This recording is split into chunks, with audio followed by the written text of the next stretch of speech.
Good day, students. I am Dr. Rachna Mathur and we are revising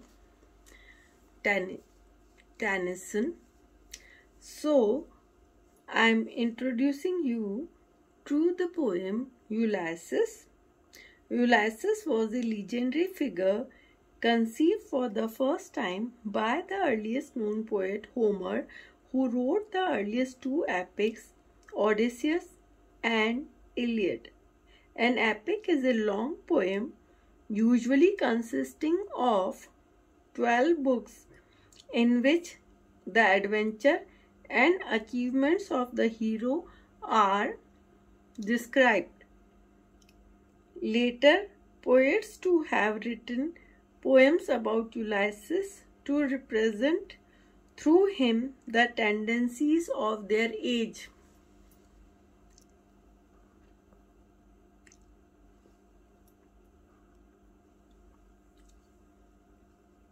Tennyson has also written his poem on Ulysses and has introduced some changes in the original story in order to reflect the tendencies and purposes of his own age.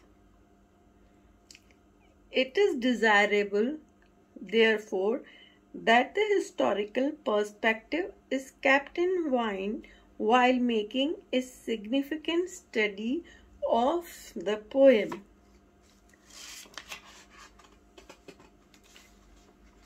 Now, we will discuss the life of the poet Tennyson.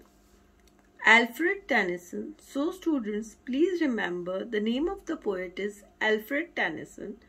Alfred Tennyson, also known as the first Baron Tennyson, was born on October 6, 1809 and was also the poet laureate of Great Britain. So you have to again remember, and Tennyson was in your course in second year also. So you have to remember that he was poet laureate of Great Britain. He remains the most popular and oft quoted English poet next to Shakespeare. Tennyson's best work is said to be his In Memoriam, which was written in the memory of his friend Arthur Hallam, who was also a poet and Tennyson's classmate at Trinity College, Cambridge, but died quite early in the year 1833 of cerebral hemorrhage.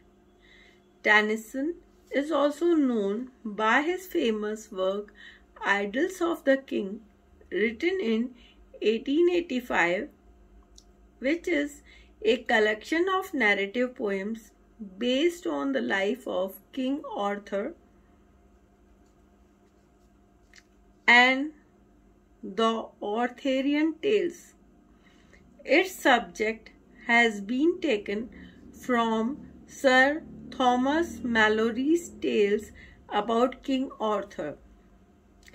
It was dedicated to Prince Albert, who was the Queen's consort.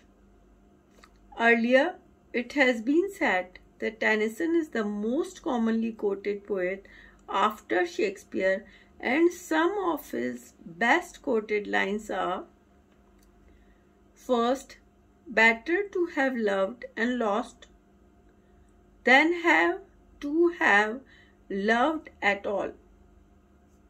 Second, my strength is as the strength of 10, because my heart is pure. Third, there's not two reasons why, there's but to do and die. Fourth, come into the garden, O Maud. Fifth, nature red in tooth and claw. This is important.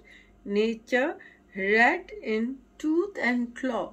So, like Wordsworth, Tennyson never adored nature. he considered that nature was red in tooth and claw. Tennyson, born at Somersby, was the son of a rector, and he was the fourth of 12 children and a descendant about 10 generations back of Edmund, the Duke of Somerset, and further back to Edward III of England. Tennyson's father gave great attention to the education and training of his children. With two of his elder brothers, Charles and Frederick, he started writing poems at a very early age, and all three published them when Alfred was only 17 years of age. For his education, Tennyson first went to Louth Grammar School from 1816 to 1820, and then to Cliff School, and from there to King Edward VI Grammar School, Louth. In 1828, he entered Trinity College, Cambridge, and there he met his first friend, Arthur Henry Hallam. In 1830, he published his poems, chiefly lyrical, that included his two celebrated poems, Claribel and Mariana.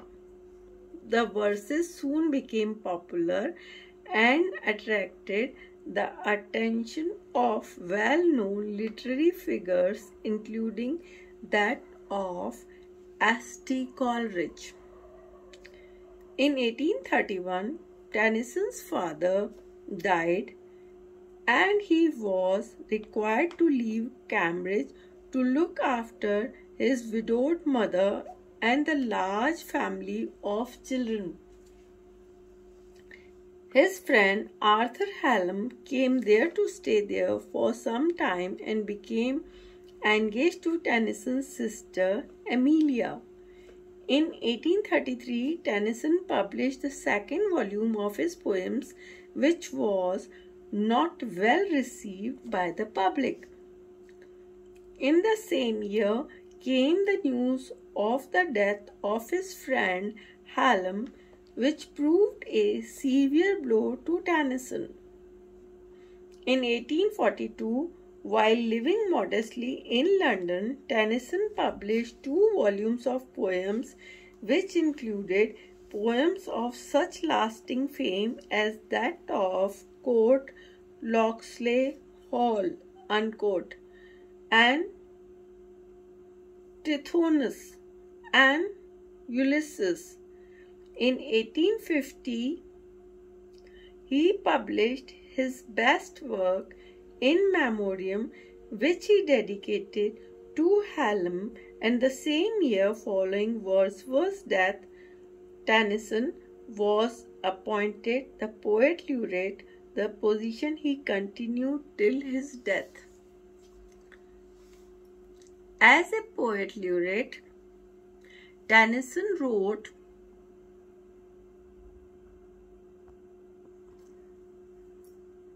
mostly ordinary verses, such as that of Greeting to Alexandra of Denmark, who arrived in Britain to marry the would-be King Edward VII in 1853. He produced also one of his first known poems, quote, The Large of the Light Brigade, unquote, which was a, quote, a dramatic tribute to the British cavalrymen involved in an ill-advised charge on 25th October 1854 during the Crimean War. His other poems as Poet Laureate include Ode on the death of Duke Wellington, and also odes sung at the opening of the international exhibition. Tennyson was greatly admired by Queen Victoria, who in 1884 made him Baron Tennyson.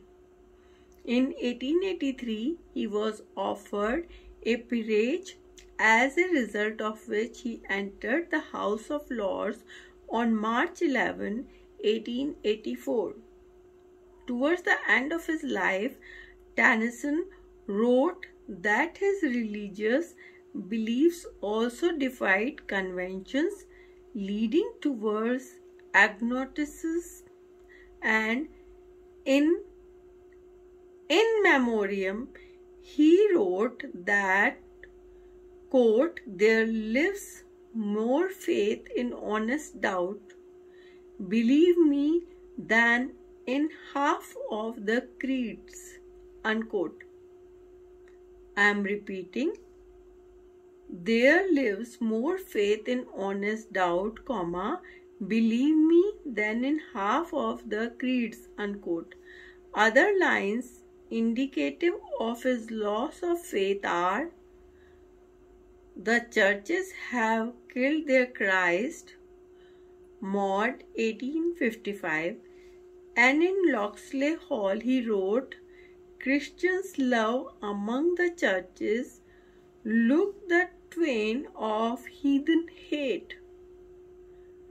And in his play Becket he wrote, quote, "We are self-uncertain creatures, and we may, ye, even when we know not, mix our spites and private hates with our defense of heaven," unquote. I am repeating, in his play Becket he wrote, "We, quote, we are self-uncertain creatures, and we may, ye, even when we know not, comma, mix our spites and private hates with our defense of heaven," unquote. And in his diary he wrote, quote, "I believe in pantheism of a sort," unquote. I am repeating, in his diary he wrote, quote, "I believe in pantheism of a sort," unquote. He continued writing for a long time, and at the age of 83 died in 1892. I am repeating, he continued writing for a long time, and at the age of 83 died in 1892. So students, try to make your own short answer type questions and try to write what I have shared with you in PDF, and I have shared it through e-content. So write in your own words. Thank you, students.